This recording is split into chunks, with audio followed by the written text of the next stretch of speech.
আশা করি ইউটিউবের সকল দর্শক শ্রোতা বন্ধুরা ভালো আছেন। সবেমাত্র দুর্গাপুজো সম্পন্ন হলো। দুর্গাপুজো যেতে না যেতেই 30শে অক্টোবর 2023-এ রাহুর সঞ্চারকে কেন্দ্র করে সকল রাশির জাতক জাতিকার কপালে চিন্তার ভাঁজ দেখা যাচ্ছে। বিভিন্ন জাতক জাতিকার বিভিন্ন প্রশ্ন, বিগত বছরের অভিজ্ঞতা ও জ্যোতিষের আলোয় আপনাদের ভুল ভাঙাতে আজ ইউটিউবে চলে এলাম। 30শে অক্টোবর 2023 বিকেলবেলা 4:37 রাহু গ্রহ মেষ রাশি অশ্বিনী নক্ষত্র অগ্নিতত্ত্ব থেকে মীন রাশি রেবতী নক্ষত্র জল রাশিতে সঞ্চার করছেন তথা অবস্থান করছেন। মীন রাশিতে রাহু গ্রহ মে 2025 অবধি থাকবেন।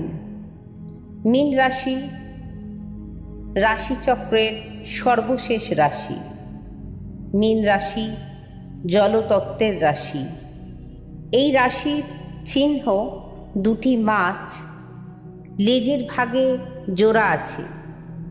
ক্রমান্বয়ে সাইক্লিক পদ্ধতিতে শান্তিপূর্ণভাবে যোগাযোগ রক্ষা করে পথ অতিক্রম করে চলেছে। মীন রাশিকে অন্তহীন সমুদ্রের জলরূপে চিন্তা করা হয়, যার 70 ভাগ জল আর বাদবাকি 30 ভাগ পৃথিবীর অংশ। যদি গভীরভাবে চিন্তা করা যায় তাহলে আমরা জানতে পারি আমাদের মানুষের শরীরেও 70 ভাগ জল আছে। মীন রাশিকে অনন্ত সমুদ্রের সঙ্গে তুলনা করা হয়।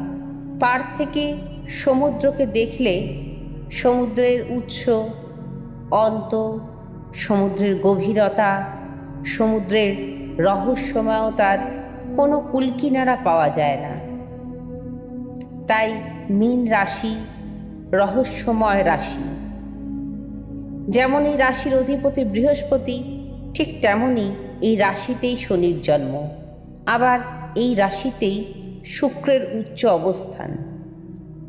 মীন রাশি বিভিন্নতায়, ভিন্ন ধর্মিতায়, পারস্পরিক বিভিন্নতায়, ভিন্ন ভিন্ন চিন্তায়, ভিন্ন ভিন্ন পথ চলায়, সৃষ্টির খোঁজে, আবিষ্কার করার অদম্য ইচ্ছায়, রহস্যভেদের সাহসের সঙ্গে এগিয়ে যাওয়ার অনন্ত প্রেরণার উৎসরূপে প্রকাশিত। একদিকে বাস্তবতা, অন্যদিকে অনুভবের সূক্ষ্ম অনুভূতি, বহির্মুখী অন্তর্মুখী ভাবধারার সুন্দর মেলবন্ধন এই রাশিতেই দেখা যায়। আবার অন্য একদিক দিয়ে দেখতে গেলে উদার ধর্মীয় চেতনা, আধ্যাত্মিক চেতনা, রহস্যভেদের দুর্নিবার আকর্ষণ এই রাশির এক অত্যন্ত গুরুত্বপূর্ণ বৈশিষ্ট্য। তাই বিশ্ব ব্রহ্মাণ্ডের রহস্য, অপর দুনিয়ার রহস্য, আকাশতত্ত্বের রহস্য তথা মীন রাশির রহস্য জানা সহজ কথা নয়। আমরা যদি মেষ রাশিকে সৃষ্টির শুরু, মানুষের জন্মের অর্থাৎ উৎপত্তির অর্থাৎ জীবন শুরুর তথা জাগ্রত অবস্থার সূচনা বলে বিবেচনা করি, জীবনের স্পন্দন তথা সম্পূর্ণ জীবনের অ্যাকশন ও অ্যাক্টিভিটি শুরুর প্রথম শর্তরূপে চিন্তা করি এবং ধরে নিই রজতত্ত্বের শুরু মেষ আর প্রথম 4টি রাশি অর্থাৎ কর্কট অবধি এর বিস্তার।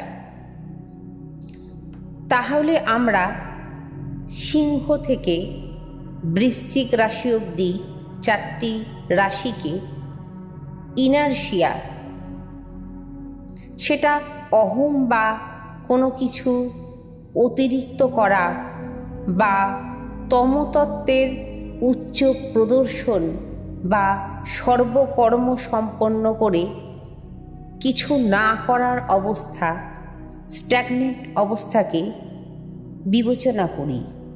তাহলে ধনু থেকে মীন সর্বশেষ 4টি রাশি ধীরে ধীরে সংশোধনের পথে হেঁটে সর্বশেষ রাশি মীনে সর্বশেষ নক্ষত্র রেবতীতে সত্য সত্য সত্য থেকে সত্য সত্য সত্য আলটিমেট পিস, শান্তিতে পৌঁছিয়ে যাচ্ছে।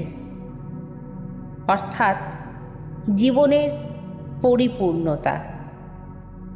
আবার আধ্যাত্মিক দিক থেকে দেখতে গেলে মোক্ষ প্রাপ্তি, আবার সাধারণভাবে দেখতে গেলে অন্য লোকে গমন, রহস্যাত্মক অজানা লোকে গমন বা মৃত্যুকে সূচিত করছে। তাহলে অশ্বিনী অর্থাৎ জীবনের সূচনা, তাহলে আবারও অশ্বিনী অর্থাৎ জীবনের সূচনাকে বোঝাচ্ছে। এমন বিশিষ্ট এবং বৈশিষ্ট্যপূর্ণ স্থানে রাহুর অবস্থানকে কেবল ভালো মন্দ দ্বারা বিচার করা যায় না। রাশি এবং গ্রহের অবস্থান জানতে গেলে জ্যোতিষশাস্ত্রকে ভাষাভাবে জেনে কোনো কথা বলা ঠিক নয়। রাহুর সঞ্চার মীন রাশিতে, মীন রাশির সঙ্গে রাহুর রহস্যাত্মক সমন্বয় ও মীন রাশির সাথে রাহুর প্রকৃতিগত বৈপরীত্যের এক বিশেষ বোঝাপড়া। আমাদের স্রষ্টা সকল মানুষকে অনন্য প্রকৃতির অনন্য স্বভাবের তৈরি করেছেন। তাই এখানে অত্যন্ত স্বাভাবিকভাবে রাহুর সঞ্চার আলাদা আলাদা মীন রাশির জাতক জাতিকাকে ভিন্ন ধর্মী মার্গ প্রদর্শন করবেন।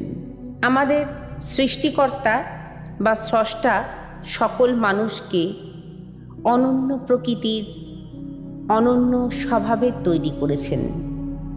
তাই এখানে অত্যন্ত স্বাভাবিক যে রাহুর সঞ্চার আলাদা আলাদা মীন রাশির জাতক জাতিকাকে ভিন্ন ধর্মী মার্গ প্রদর্শন করবে।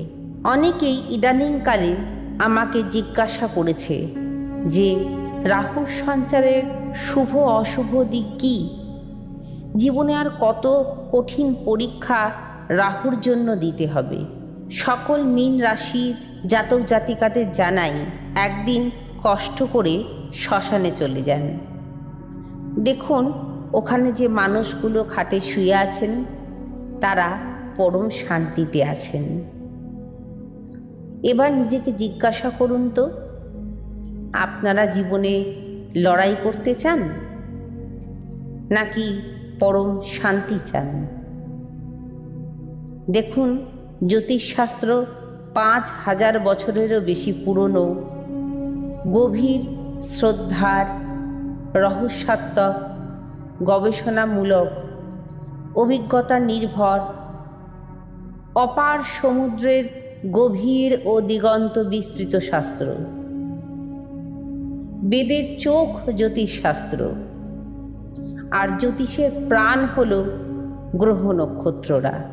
সেই জন্য সামান্য রাশিফল বা সঞ্চার ফলে একটা মানুষের কি হবে, একটা জাতক জাতিকার জীবন কোন পথে যাবে, সেই সঞ্চারের ফলে তার জীবনে কি নতুন মোড় আসবে, নতুন মোড় আসবেই বা আসবেই না, জাতক বা জাতিকার জীবনের গ্রাফ উঁচু হবে কি বা নিচু হয়ে যাবে, তা রাহু বা অন্য গ্রহের সঞ্চারের ফলে কখনোই বলা উচিত নয়।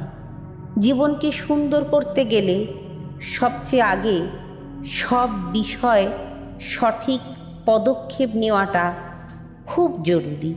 অর্থাৎ আপনার জীবনটা আপনার মহামূল্য সম্পদ। এই মহামূল্যবান সম্পদ, এটিকে নিয়ে ছেলে খেলা করবেন না।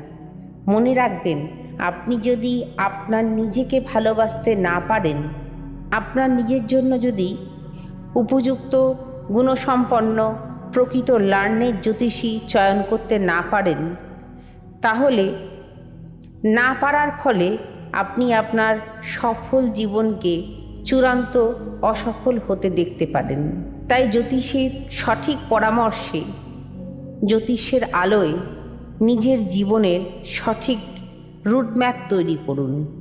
দেখবেন যে কোনো রাশিতে যে কোনো গ্রহের সঞ্চার আপনার জন্য কিছু সুন্দর উপহার নিয়ে আসবে। কারণ একটি গ্রহ একটি স্থানে সদা সর্বদা অশুভ ফল প্রদান করেন না। এবার আসি মীন রাশিতে রাহুর সঞ্চারের কথায়। মীন রাশিতে রাহুর সঞ্চারের ফলে অপার সৌভাগ্য নিয়ে অনেক নবজাতই জন্মগ্রহণ করবেন। জীবনে চরম শিক্ষা প্রাপ্তি অপেক্ষা করে আছে মীন রাশির কিছু কিছু জাতক জাতিকার জন্য। আবার অনেকে নির্দিষ্ট দিকে জ্ঞান অর্জন করতে পারবেন। অনেকের মানসিক অবসাদ বৃদ্ধি পাবে। আবার অনেকে জীবনে সঠিক পথ খুঁজে পাবেন ও চরম সাফল্যের দিকে এগিয়ে যাবেন। অনেকে দীর্ঘদিনের অভ্যাসের ফলে অর্জিত বিদ্যায় চরম সাফল্য লাভ করবেন। অপার পরিশ্রমের ফলে অনেকে রেকর্ড ব্রেকিং সাফল্য লাভ করবেন। কিছু কিছু মানুষ শারীরিক অসুস্থতায় ভুগতে পারেন, হসপিটালাইজড হতে পারেন, যার জন্য বেশ কিছু জমানো অর্থ খরচা হতে পারে। কিছু কিছু মানুষ দিশেহারা অবস্থা প্রাপ্ত হতে পারেন। কিছু মহামূল্যবান বস্তু বা কিছু গুরুত্বপূর্ণ সম্পর্ক জীবন থেকে হারিয়ে প্রভূত ক্ষতির সম্মুখীন হতে পারেন। জীবনের সঠিক মানুষ পাওয়া, যিনি আপনার মধ্যেকার দৈন্য শক্তিকে দুর্গা শক্তিতে রূপান্তর করতে পারেন, এমন গুরু বা বন্ধু বা ফ্রেন্ড, ফিলোসফার, গাইড পেতে পারেন। গবেষণার অভাবনীয় সাফল্য অর্জন করার সম্ভাবনা দেখা যাচ্ছে। মনে মনে অনেকের ভয় বৃদ্ধি পাবে, অনেকের অনিশ্চয়তায় দিন যাপন করবেন। আবার অনেকে রাহুর সঞ্চারের সাথে সাথেই সাফল্যের পথে পা বাড়াতে শুরু করবেন। ভুল প্রতিকার, তাবিজ, কবচ ইত্যাদির পিছনে না ছুটে প্রকৃত জ্যোতিষ শাস্ত্রের যিনি অধ্যয়ন করেছেন, যিনি প্রকৃত জ্যোতিষ শাস্ত্র সম্বন্ধে অবগত, সেই রকম নলেজেবল কোনো মানুষের কাছে গিয়ে জ্যোতিষের আলোয় নিজের জীবনকে সাফল্যের পথে এগিয়ে নিয়ে যান। দেখবেন আপনাদের মধ্যেকার কুসংস্কার সরে গেছে। আপনারা মানসিকভাবে বলশালী হয়ে উঠবেন। নিজের লিমিটেশনটাকে বুঝে প্রকৃত জ্যোতিষের আলোয় নিজের জীবনকে আলোকিত করে সঠিক রুটম্যাপ নিয়ে হৈ হৈ করে জীবনের পথে এগিয়ে চলেছেন, আনন্দের সঙ্গে, গ্লানিহীনভাবে। সবাই সুস্থ থাকুন, ভালো থাকুন। রাহু মানেই ভয় নয়, রাহু মানেই বিপদ নয়। সব গ্রহের ভালো এবং মন্দ দুটি দিক আছে। সেই আলোচনা নিয়ে আবারও কিছুদিনের মধ্যেই আপনাদের মধ্যে ফিরে আসার ইচ্ছা রইল। যদি আজকের প্রোগ্রামটি ভালো লাগে তাহলে লাইক, কমেন্ট ও একটু শেয়ার করে দেবেন। যদি কিছু জানতে চান কমেন্ট বক্সে লিখুন, আমি যথাসম্ভব আপনাদের প্রশ্নের উত্তর নিয়ে আসব। ভালো থাকুন, সুস্থ থাকুন, ঈশ্বরের আশীর্বাদে আনন্দময় জীবন আনন্দের সঙ্গে উপভোগ করুন। আজকে এখানেই সম্পন্ন করছি। নমস্কার।